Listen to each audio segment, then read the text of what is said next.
ಬೇಲೂರು ಹಾಸನ ಜಿಲ್ಲೆಯ ಒಂದು ಐತಿಹಾಸಿಕ ಸ್ಥಳ ಹಾಗೂ ತಾಲೂಕು ಕೇಂದ್ರ. ದಕ್ಷಿಣ ಭಾರತದಲ್ಲಿಯೇ ಶಿಲ್ಪಕಲೆಗೆ ಹೆಸರುವಾಸಿಯಾದದ್ದು ಬೇಲೂರಿನ ಶ್ರೀ ಚೆನ್ನಕೇಶವ ದೇವಾಲಯ.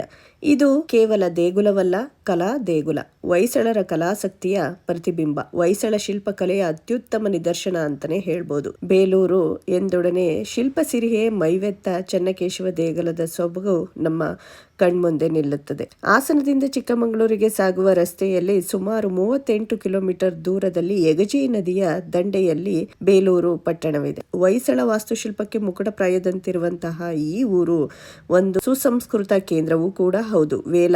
ವೇಲಾಪುರಿ ಎಂದು ಕರೆಯಲ್ಪಡುತ್ತಿದ್ದಂತಹ ಪುರಾಣ ಪ್ರಸಿದ್ಧ ಸ್ಥಳ ಪುರಾಣದಂತೆ ವಿಷ್ಣುವು ಭಸ್ಮಾಸುರ ರಾಕ್ಷಸನನ್ನ ಸಂಹರಿಸಿದ್ದು ಇಲ್ಲಿಯೇ.